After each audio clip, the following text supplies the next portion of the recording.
ในคลิปทางไอดีอยู่เป็นไห้กระปึกกระปะไห้ยังนั่นวะเป็นไห้ยังบ่ซั่นตอนไอดีถามมันเป็นจังไดคือจะได้ตอนนั้นคือไห้ยังเฮือนมันเป็นจังไดอยู่แบบนี้เป็นจังไดยันนาบาวเอาเมียมาแล้วยันผิดกันยันบ่ถือกันโดยทางนาบาวสิเอาเมียมาเฮือนยันผิดกันยันมันหลายคนเนาะแม่นหลายคนยันบ่ถือต้องปองดองกันนะเนาะมันคือไว้เพื่อในอนาคตเนาะเพื่อไว้ก็มีเฮือนตัวเองน่ะดีแม่นบ่สิไปปลูกอยู่ไสซะบัดนี้แม่ว่าแถวนี้แหละค่ะยังเป็นดินมูลอยู่โดยภายในซะพี่น้องเรายังเป็นดิน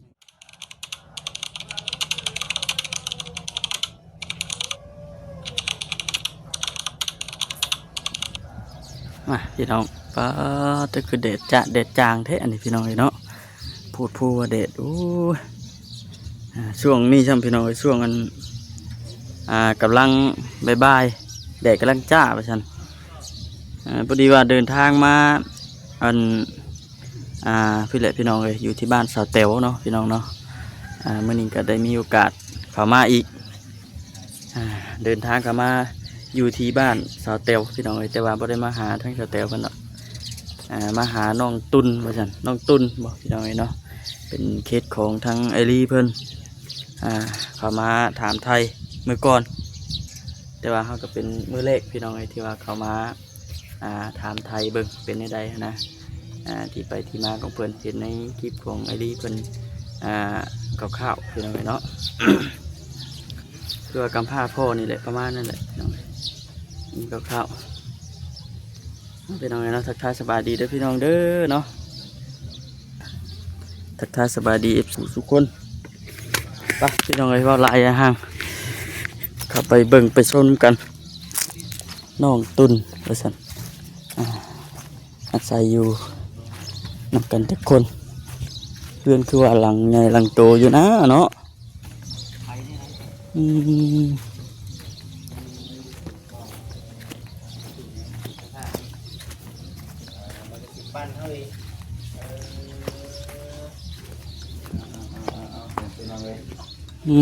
พอดีแล้วมื้อนี้เอาทั้งบ่ค่ำเด้อ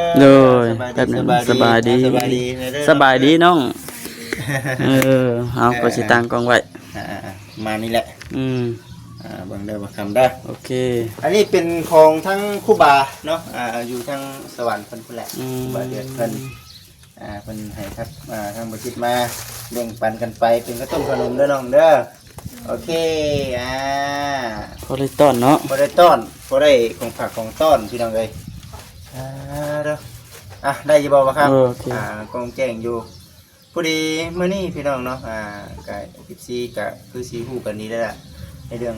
น้องๆเพิ่นแต่ว่าอยากมาถามไทยเบิ่งทุกคนอยู่เฮือนตอนนี้น้องเอ้ย7 คน7 คนอยู่ร่วมกัน7 คนมีใครแน่7 คนน่ะนาบาวแล้วก็น้องโมแล้วก็แม่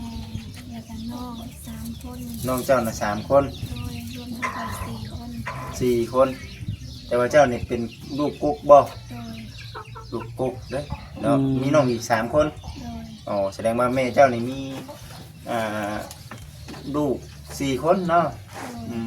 4 5 6 7บ้านนี้เพื่อนนี่เป็นเพื่อนไผน้องเอ้ยเพื่อนมูลเป็นเพื่อนมูลเพื่อนกกขึ้นเข้าเนาะเป็นเพื่อนมูลเพื่อนกุ๊กขึ้นเข้ามีนาบาวแม่นบ่นาบาวอยู่นำเนาะเป็นทางนาบาวอยู่นำนางนำแล้วก็พี่น้องเอ้ยเนาะคุยกับทางน้องเพิ่นคักๆก่อนวันนี้ทั้งพ่อเด้น้องเอ้ยขออนุญาตนำพ่อเสียแล้วจักปีแล้วพ่อเสียเจ้าบ่เห็นบ่ผ่านมาจักปีแล้วจนลืมคือสิโดนเติบอยู่แบบนี้เนาะพี่น้องเอ้ยเนาะวันนี้เป็นจังได๋ซั่นเรื่องเขานำจำปาในหน้าตะกร้าพากันเฮ็ดอยู่บ่ ฮ็ดน้ำหน้ามูลคือกันนี่ โดย ปันกันบัดนี้เฮ็ดแล้วก็ปันกันบ่ โดย อืปีหนึงได้จักชอบน้องไป บางทีก็50 สอบ บัดครอบครัวใหญ่บัดนี้เนาะครอบครัวใหญ่ก็ได้เคยเบิดอยู่บ่หึ โดย เคยเบิดอยู่ได้ 10 สอบบ่กุ้มบ่เนาะ โดย โอ้ คุ้มแน่ แต่ละปีเนาะ แน่ขายแน่ คนหลายแน่ บ่ต้องบ่ทัน แม่ บริเวณรอบๆเนาะก็สิประมาณนี้แหละน้องตูนเนาะ โดย น้องตูนลูกกำพร้าเนาะกำพร้าพอบัดนี้อยู่เฮือนนี่หาเฮ็ดหยังจ้ะ บางทีก็มีวันเสาร์วันอาทิตย์หาหน่อไม้ขาย น้ำไม้น้ำแน่ โดย ไปหาน้ำไม้เนาะตอกแน่เนาะโอ้คือว่าได้น้ำไม้ช่วงนี้มันนั่นได้คำว่าผู้ใดหาได้แม่นโอ้ผู้ใดก็มักซื้อเนาะ เป็นยามหายากไปคนเดียว ไปกับแม่ แล้วก็แม่บ่ โดย หามาขายเท่านี้ก็เนาะตีนแมงจักจันได้ไปอยู่บ่นี่ฮะ บ่เคยตีนแมงจักจันเนาะคือว่าแล้วพี่น้องเอ้ยเท่านี้มันเป็นป่าเด้นี่เนาะบัดเข้าห้องน้ำห้องในได้ซะน้องเอ้ย บางทีก็ไปเข้าน้ำนาสาว แม่นบ่เข้าน้ำหน้าสาวคือบ่มีเป็นของตัวเองเนาะ โดย แต่ว่ามื้อนี้เป็นหยังคือเงียบแท้ซะแต่ละมื้อน่ะแบบนี้บ่ บอกเขาไปเล่น บัดแม่เจ้าเด้ แม่ไปเล่นทางและน้องมันไปเล่นอยู่บน โอ้ มันมีงานบุญเด้ บุญเนาะ มีงานบุญพี่น้องเอ้ยเนาะ คือทั้งน้องเองก็พากันอยู่แบบนี้แหล้วเนาะ โดย ข้าวน้ำซ้ำปลาคือเพิ่นบ่อยู่แบบนี้ก็นึ่งข้าวนึ่งน้ำโดย บัดน้ำในได้ซะน้องไปเอาอีใช่น้ำตักมีก๊อกอยู่บ่ นาสาว โอ้ยังมีอยู่เนาะไปขอเอาเนาะขอใส่เอา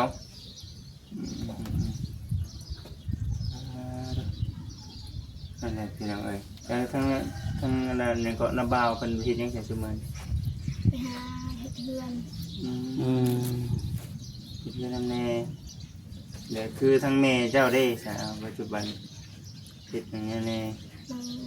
ไปหาหน่อไม้ขุดกระปู ทั้งละไม้แน่คุณกระปูแน่ โดย ไปขาย โดย เจ้าเคยไปขายอยู่บ่ เคย เคยบ่ โดย ไปหาย่างเลาะขายเคยขายเข้มทางหรือขายน้ำบ้าน เส้นทาง เข้มทางบ่ เส้นทางพุ่น โอ้ขายอยู่เข้มทางพี่น้องพอได้เงินไปโรงเรียนไปโรงเรียนถือมือเท่าไรไป 5,000บางทีก็บ่มีเลย บางทีก็บ่มี ไกลบ่โรงเรียนเราไป ไกลอยู่ อยู่ไสก็เนาะ บ้านนครโคก บ้านนครโคก บ้าน พุ่น นครโคกพี่ ทางเฮามาพุ่นเนาะ อืม มัธยมบ่อยู่พุ่น โดย โอ้ มสองเนาะ โดย ย่างไป ขี่รถถีบ ขี่ หรือที่ ขี่จีบย่างไปเนาะไปคนเดียวป้อมหรือว่ามีหมู่นั่นแน่ ไปกับหมู่บางทีหมู่บ่ลงกันย่างไปผู้เดียว ย่างไปตรงนี้ย่างไปโรงเรียนนี่ โดย ย่างไปทางไหน ลัดทง เอาเลยพี่น้องเนาะตัดป่า ไป นำ น้ำปลาน้ำดอนไปเนาะ ย่าน ย่านอยู่หักพี่ได้สติจำเป็นบ่เนาะ โดย หนึ่งข้าวหนึ่งน้ำไปโรงเรียนตื่นแต่เช้าได้เนาะ โดย บัดนี้ในเรื่องเข้าไปพูดแล้วนี่เรื่องข้าวเที่ยงได้น้องเอ้ยไปกินอยู่ไส กินอยู่เพื่อน เอาย่างมาอีก โดย เอาแล้วพี่น้อง ย่างลบไปลบมาเนาะ ลุกไปลุกมาบ่แห้งเด้อบ่ถือไปน้ำแน่เห็นเนาะถือไปโรงเรียนน้ำโหไก่เติบได้นี่ เจ้าไก่หรือไก่สำหรับเจ้า ไก่ ไก่อยู่ได้กำถึงช่วงถือกระปั้นเนาะ โดย เฮ้ยสิฉัน อยู่เพื่อนแม่สาว เราไปป้าไว้ โดยเรียนยานคนรัก ยันคนรักเอา โดย เอาไปตารางยันคนรักเอาเนาะ คนเอาไปพอแห้งแล้วเนาะ เ ต้องไว้อยู่ที่เฮือนพระเจ้าพี่น้องเนาะมันเป็นของนั่นได้เด้เป็นเฮือนมูลเนาะโมเมนต์เฮือนเจ้าเองมันจะมีนาบ่าวกับเมียเพิ่นบ่ พระแล้ว เพิ่นป้าแล้ว โดย โอ้อยู่นี้เนาะเอาไปว่าผู้สั่งครอบสั่งครัวได้จะได้ออกจากเรือนคือทางแม่น้องๆเพิ่นนี่เนาะผู้ที่ว่ายังบ่ทันได้สั่งครอบสั่งครัวอยู่หรือว่าตัดสินใจไปสิมาอยู่ตัวนั้นแหละคำมีก็อยู่เฮือนเองเลย โดย นั่นแหละพี่น้องเอ้ยเห็นในคลิปทางไอดีอยู่เห็นไห้กระปึกกระปะไห้หยังนั่นวะเป็นไห้หยังบ่ซั่นตอนไอดีถามมันเป็นจังไดคือสิได้ตอนนั้นคือไห้ คือเป็นเฮือน ในเฮือน โดย มันเป็นจังไดอยู่แบบนี้เป็นจังได ยันนาบาวเอาเมียมาในยันผิดกัน ยันบ่ถือกัน โดย ทางระบ่าวนี่สิเอาเมียมาเฮือนยังคิดกันยันมันหลายคนเนาะ แม่นหลา หลาย ย ค คน น ยันบ่ถูกต้องปรองดองกันนะเนาะ คือไว้เพื่อได้นะคน เพื่อ เนาะ ไว้ว่าซั่น เพื่อไว้ก็มีเฮือนตัวเองน่ะดีแม่นบ่ โดย สิไปปลุกอยู่ไสซะบัดนี้ แม่ว่าแถวนี้เลยค่ะมี ยังเป็นดินมูลอยู่ โดย ภายในซะพี่น้องเนาะยังเป็นดินมูลดินมหังอยู่อยู่บนเดียวกันคือเป็นเรื่องนี้เนาะมันหลายคนเด้พี่น้อง7คนเด้บ่ได้น้อยเด้คนที่6แม่นไผซะกับไผก็น้ำบ่าวกับไผก็อยู่นำ นาบาวกับน้องหมู น้องหมู โดย ไผน้องหมู เป็นลูกของนาบาว โอ้ ก็น้ำบ่าวน่ะมีลูกแล้ว โดย ประมาณจักปีน้องหมู ประมาณ9 ปี ผู้หญิงบ่ โดย เราไปใช้ใช่ ไปบุญ ไปบุญคือกันลูกของน้ำบ่าวน้ำเนาะก็เลยว่ามาอาศัยอยู่นี่ตะกี้อยู่ใช้ใส่น้องตะกี้น้อง เพื่อนบุญ น้องอะไร โดย เพื่อนน้องเองบ่ โดย เอาเป็นจะได้ใช่บัดนี้ ดูบุญแม่พามาอยู่ในตะยู หลังเฮือนเป็นจังไดใหญ่อยู่บ่ กันเนี่ย จะมาขึ้นหญ้าบ่ เพื่อนช้างเหมือนกัน โอ้ ตะกี้น่ะอยู่พุ่นแต่ว่าย้ายมาอยู่พี่บัดน่ะ โอ้ยพี่น้องเนาะ บ่ฮู้นำแม่ว่าเพิ่นมาอยู่นี่เป็นย้อนหยังเนาะ สักพี่น้องเนาะถือว่าเรื่องบางเรื่องเนาะอาจจะมีเงินงำอยู่ แม่ ว่าทางแม่เราเนี่ยอยู่คนเป็นดินนั่นบ่ดินปุริยาบ่ โดย ก็สิน้องเป็นยังน้อยเนาะอาจสิบ่จักนั่นแหละเป็นบางสิ่งบางอย่างกันก็บ่ฮู้บ่ยังหยัง แม่ ตัดสินใจมาอยู่พี่จะถึงเลยนี่ถึงเลย ขึ้นแล้ว พอจะเอาบ่ขออนุญาตนำพอจะเสียญี่ปุ่นอยู่พี่ ญี่ปุ่น โอ้เสียญี่ปุ่นพี่น้องเนาะบ่แล้วก็อันนี้ก็ FC หลายๆท่านเพิ่นก็สิฮู้จักกันดีมีไผในสายเคยมาสัมภาษณ์ทางน้องๆนะ สาวบุญแล้วก็บาวบี้ แล้วก็บาวแก้ว บ่แก้วแน่ โดยมีเสือ โอ้ถือว่ามีทีมงานเคยเข้ามาช่วยเหลืออยู่ โดย มื้อนี้เฮาเองก็มาหาอีกพี่น้องๆก็เป็น เดี๋ยวมายามเบิ่งเนาะว่าสิเนาะ มีแต่สู้ๆแน่น้องเอ้ยเนาะสู้ๆเป็นจังตัวนี้อุกใจบ่ตอนนี้ฮะอุกใจหยังหลายที่สุดเลยตอนนี้ เป็นเพื่อน อยู่ในเฮือนเจ้าบ่อยากไปนอนอยู่บ่บนอยู่ในเฮือน โดย พอได้อยู่นำแม่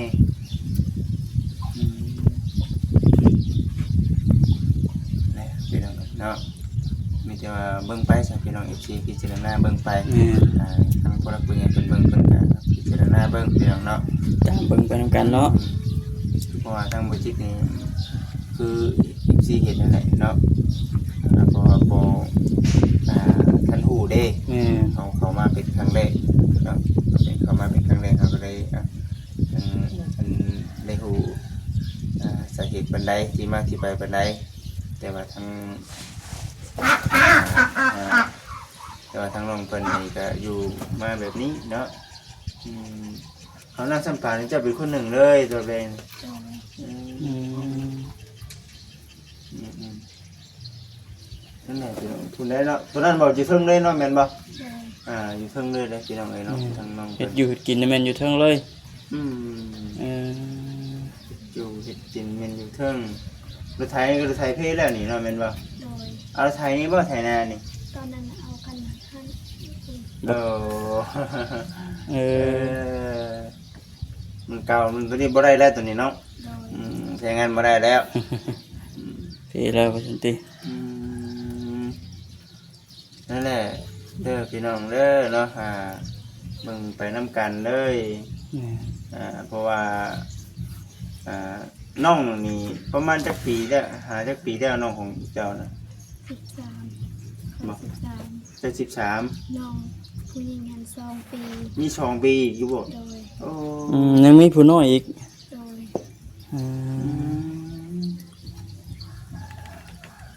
ก็เลยต้องได้เอาน้องช่วยแม่น้ำแน่ โดย จังหวะนอนรอก็ได้บางทีที่นั่นคืออยู่บ่อันได้ขาดโรงเรียนเรื่อยอยู่บ่ ยามดำนาง ยามดำหน้านี่มันได้ขาดโรงเรียน โดย ช่วงนั้นเนาะ ยามนั้นเด้ยามมันนั่นเลยพี่น้องเอ้ย เดือน ยามเด็กยามงาน เดือน9เดือน10เนี่ยประมาณนี้แหละ เอาเพราะว่าเห็นในคลิปของทางไอดีหรอกว่าพี่น้องเราเห็นนะก็ว่าเป็นทางกว่าเราอยู่ใครอยากมาเบิ่งเชื่อพ่อแม่พี่น้องเอฟซีเพราะว่าเขาไปเบิ่งอยู่ในคอมเมนต์เนาะเอฟซีเป็นกาคอมเมนต์โอ้ยภาษาไอดีเอ้ยเนาะเป็นการสงสารน้องเพิ่นแท้ช่วยเหลือเพิ่นเด้อภาษาในเรื่องมื้อนี้เฮาเองก็มาตามมาเห็นตัวจริงเลยมาพอตัวจริงเลยที่การทำตัวจริงประมาณนี้แหละพี่น้องเนาะบ่ไกล